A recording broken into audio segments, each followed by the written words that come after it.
Welcome to the Phenomenal Teacher Show. Today's guest is Sheena who is the owner and co-founder of Savasana Collective. Welcome to the show. Hi, thank you for having me. So I'd like to start off by asking you, who was your favorite teacher growing up and what made them special to you? Oh, what a great question. There's been a few along the way, actually, so that's really tricky. I think actually I was really lucky in my grade 1 class, actually, all the way back. I had sort of two teachers. We've sort of merged two classes together, and we had a male and a female teacher.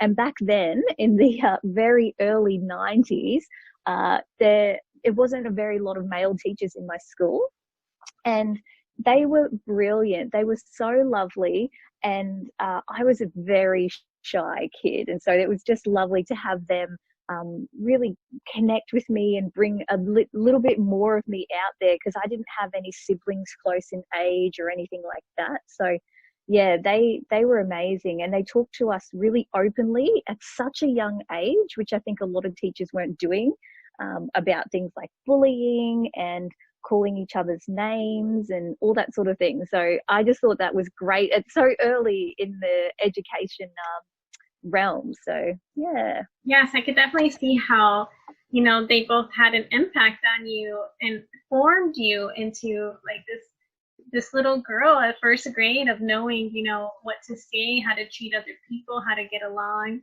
So definitely that is something special.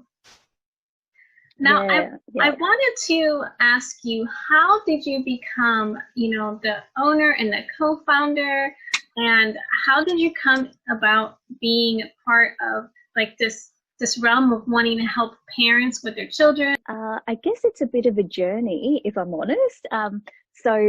My qualifications, I've done a Bachelor of Psychology, and then went on and did a Master's of Counselling. And then I've then gone on and done a Master's of Social Work as well. So I've sort of gone around, and I guess one of the frustrating things for me is I was seeing so much advice in all of these areas around anxiety, depression, parenting. And actually, people's reactions are very, very normal.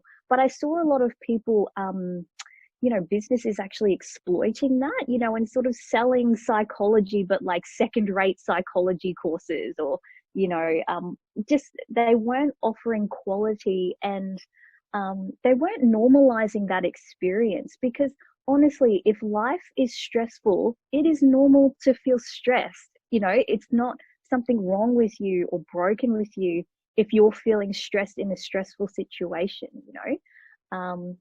And I just wanted to normalize that for parents and for anyone sort of just feeling a little bit lost or a little bit stressed, because I find that, our society, the way it's structured now, everybody's busy, everybody's stressed, anxiety, depression, those sorts of things are going up and up. And what we find in the research is that when something is affecting a large majority of people, it's a societal issue. It's not an individual issue.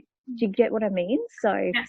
There's definitely systems and structures contributing to the way that people are feeling. And so I wanted to just normalize that for people, that it's not your fault that you're stressed or you're anxious. It's not that you're just not meditating enough, or not working out enough, or not doing the right strategy with your kids.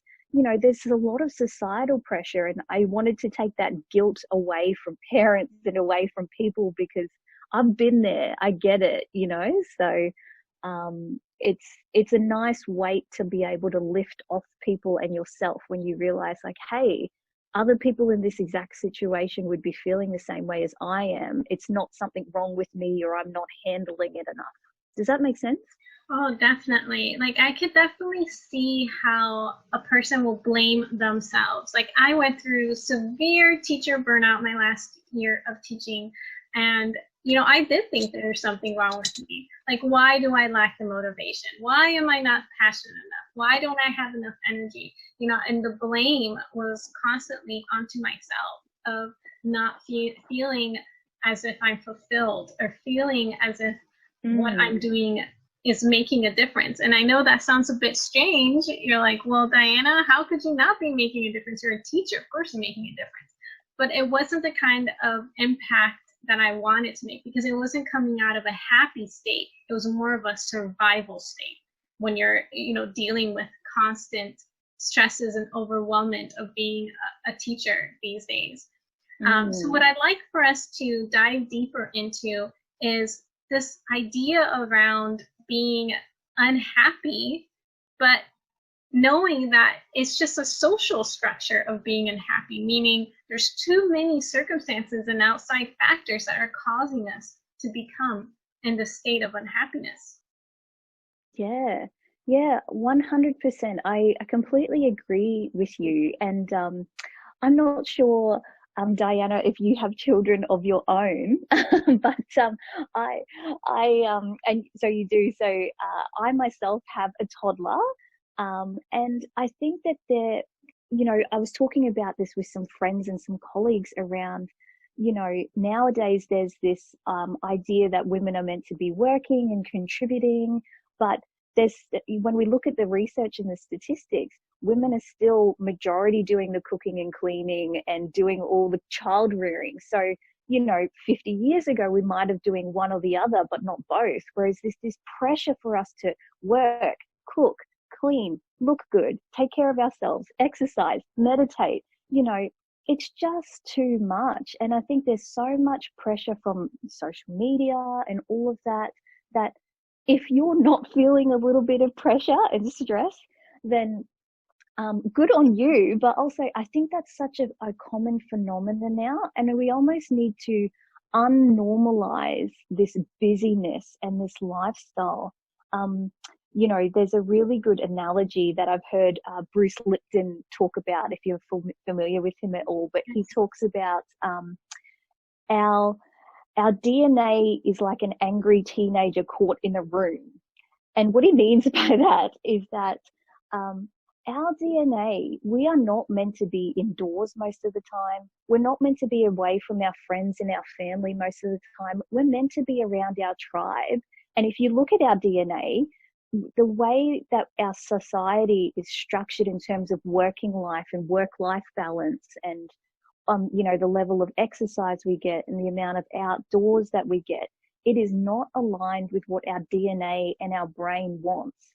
And so it's no wonder that all of us are just feeling so caught up in this vicious cycle of feeling like I need to do more, be more, this and that. And that expectation is just so unrealistic. So yeah, I think, does that kind of make sense to you? Does that sit well with you in the teaching field as Oh, well? definitely, definitely. Because at our core, we are social beings. And I could definitely see even the lack of being outdoors in nature.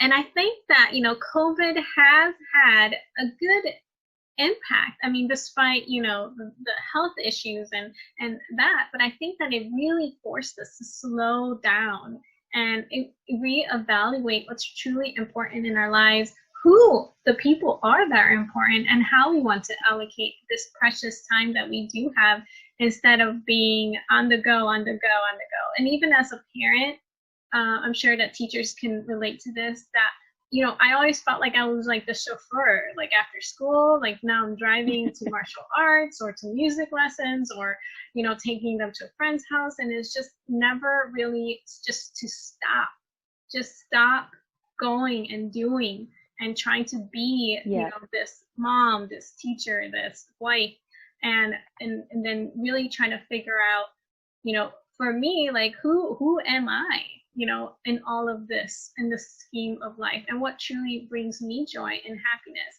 not just being a teacher. I mean, that's really important, but then when, class is over, who am I? What are my interests, my personal interests, instead of lesson planning and grading and, like this constant cycle of losing oneself. So let's talk about that, Sheena. How can we discover ourselves again? Like, Yeah, fantastic question. Really tempted to plug myself, not going to. but what I will say is, and one of the things I talk about in my online courses is around redefining certain things for yourself. So I think uh, so our societies in this Western world that we live in the countries that you're in my country as well, there is a lot of push around success being defined by monetary wealth, or success being defined by being the top of your career. And we don't value things like being a successful parent. What does that look like? Does a successful parent mean that your kid got straight A's? Or does a successful parent mean that your kid has really good values and they're kind and they're loving? You know, I know for myself personally, if I can raise a child that's empathetic towards others and wants to create social justice and those sorts of things, that's success for me. It's not going to be around, is he the best in his class, but he's unhappy? You know, it's redefining that. But for ourselves personally, I always bring it back to your values. Your values are your anchor when the storm gets rough. It is what connects you to who you are. You really need to just think about, what a really good exercise that anybody can do now if they want to. You can just go on Google. There's so many on there. There's a couple on my website too around just Google a values list. And a really good activity just to get in the zone is write down your top 10 values. And then that's quite easy because you sort of have a natural tendency to know this. Then the interesting part is go, okay, I need to cut this back to my top 5.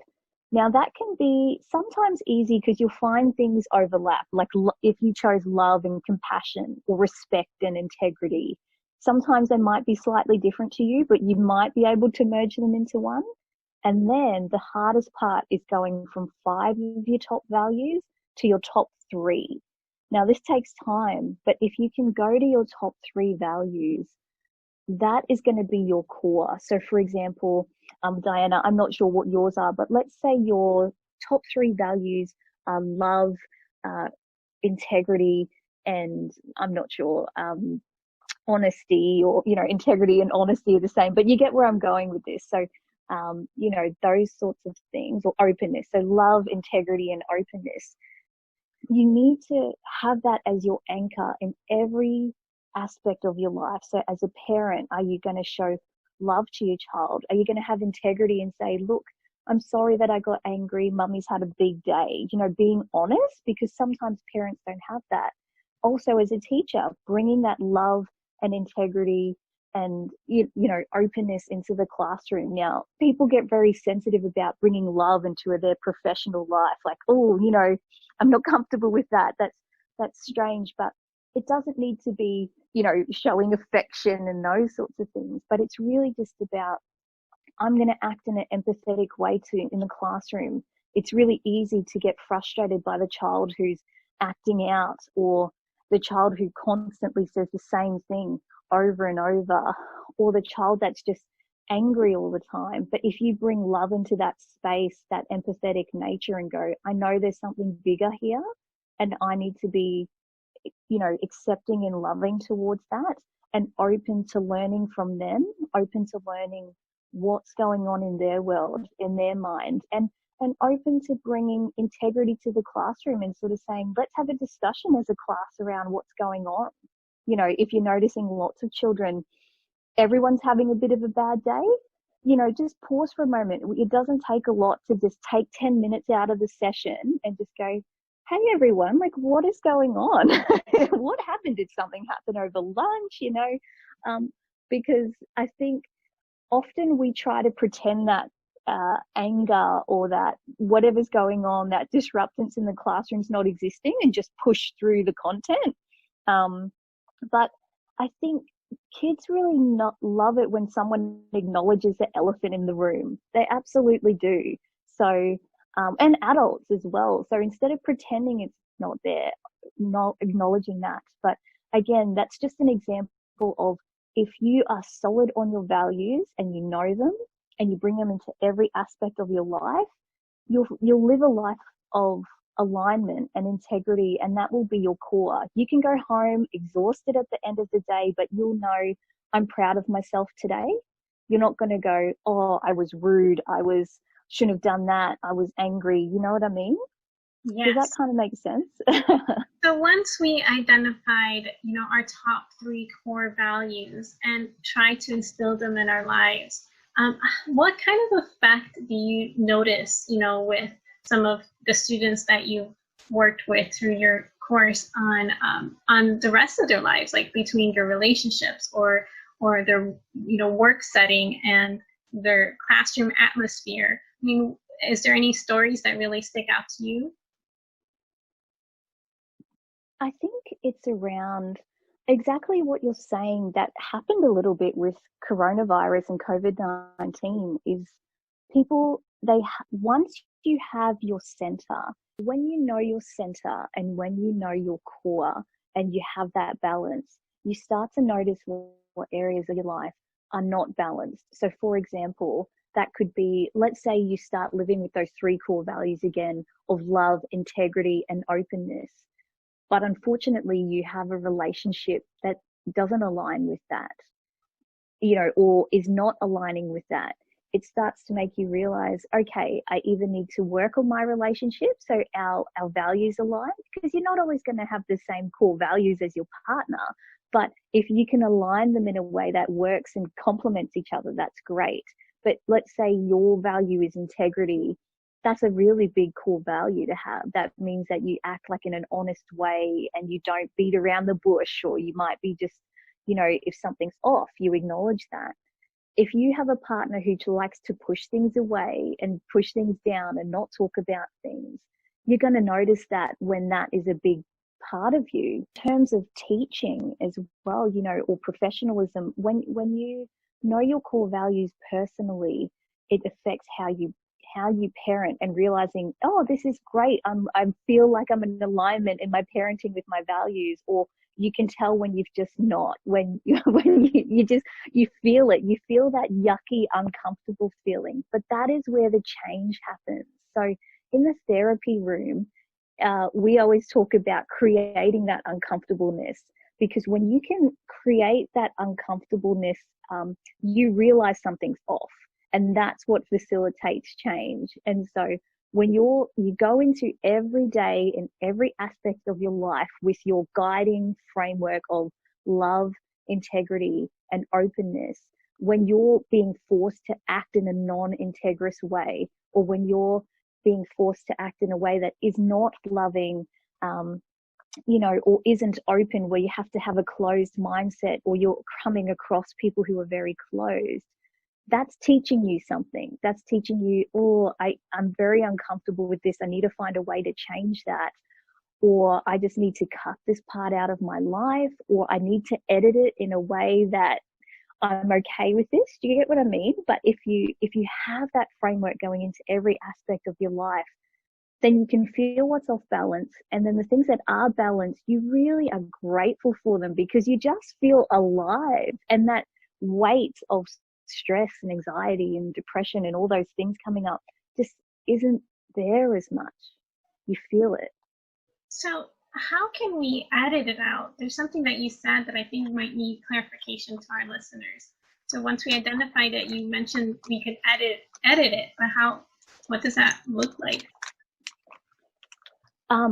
Yeah, so for example, let's say again, with our example, love, integrity, and openness are your values, and you're in a workplace where you're being forced to act without integrity. So let's say that that the budget's been cut, and there's things that are going to affect students in a negative way, but you can't tell the students about it. You can't do certain things. Or let's say you want to teach something, but you've been told, oh no, that's not the curriculum, or no, that's not what you're meant to be teaching.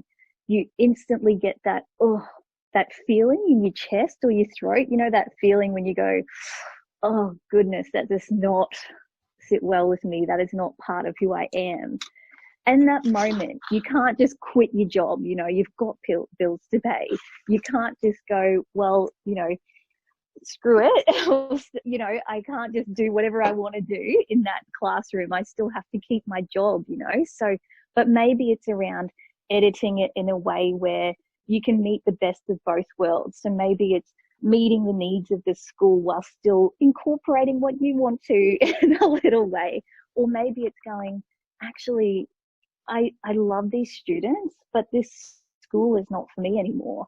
And finding a way to go to a school that actually sits well with you, you know? Does that answer your question? Yes, that does help. As we come to our end of our conversation together today, what is one thing that a teacher can do today to feel better? Yeah, great question. I would say the one thing you can do to feel better, well, A, is knowing that it's complete. Can I answer this with three? I'm going to go Sure. point 1A. But so the first thing would be know that your experience is normal. You know, so many teachers I talk to and friends who are teachers as well, or people who have students but are teaching in some sort of different way. You know, there is expectations and stress, especially when you're not the one in charge. So just know that those feelings are completely normal. That's one. Two, which we've spoken about so much in this discussion, but it's just being aware of your values, being clear, writing them down in your wallet so that you check in with yourself every day about, am I doing this? Am I practicing in a way that's aligned with my values? And just third thing I just want to say is that you have, if you can connect with, or I know, okay, not if you do, I know that teachers connect with their students in a way that they wouldn't even imagine. So just know that you've chosen a profession where you're making a difference. And I know that can be really, cliche or really kind of, oh yeah, right, everyone was angry in my class today or disruptive. How can that be? But being consistent for children, there's so many children that don't have consistency in their lives and at home. So for you to be there consistently just makes such a big difference. So it might not seem much to teachers, but it means so much to the students. So just as a nice reminder and reminding yourself that you are making a difference, even when it doesn't feel like it, I think that's a really good sort of another anchor to hold on to. Well, Sheena, I've really enjoyed our conversation, and I'm sure all of our phenomenal teachers who are listening in today has as well. How can people find out more about working with you? Yeah, of course. So obviously I'm on Instagram at Savasana Collective. I'm also on my website and Facebook under the same name. Yeah, so that's basically it. I am on LinkedIn as well, but I don't use that quite as often. So yeah, feel free if anybody wants to connect or just ask me questions. I'm always open to answering any. Yeah, so that's where you can find me. Well, thank you again for being on the Phenomenal Teacher Show. No worries. Thanks, Diana. And I think you're creating an amazing podcast, an amazing community. So I can't wait to listen to the rest of them. Thank you.